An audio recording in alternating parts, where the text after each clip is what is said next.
Astagfirullah.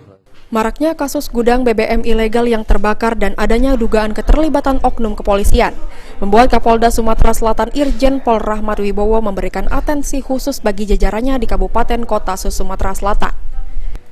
Menurutnya, keberadaan gudang BBM ilegal di tengah kota dapat mengancam keselamatan seperti kasus kebakaran gudang BBM di Gunung Megang, Kabupaten Muara Enim yang merenggut nyawa sebanyak 3 orang.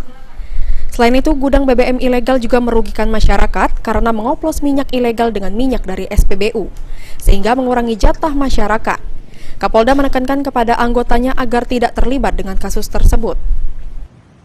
Kepada anggota juga saya sudah tekankan, kita berteman dengan pelaku ilegal, apakah itu illegal drilling, illegal mining, dan kita tahu dia melakukan ilegal dan kita tidak bisa menghentikan dia, itu saja kita sudah dapat catatan.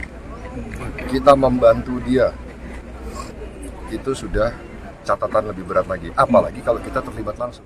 Kapolda Sumatera Selatan Irjen Pol Rahmat Wibowo meminta agar masyarakat ikut berperan dan bagi yang menemukan gudang BBM ilegal terutama di Kota Prabu Mulih untuk melaporkannya ke polisi.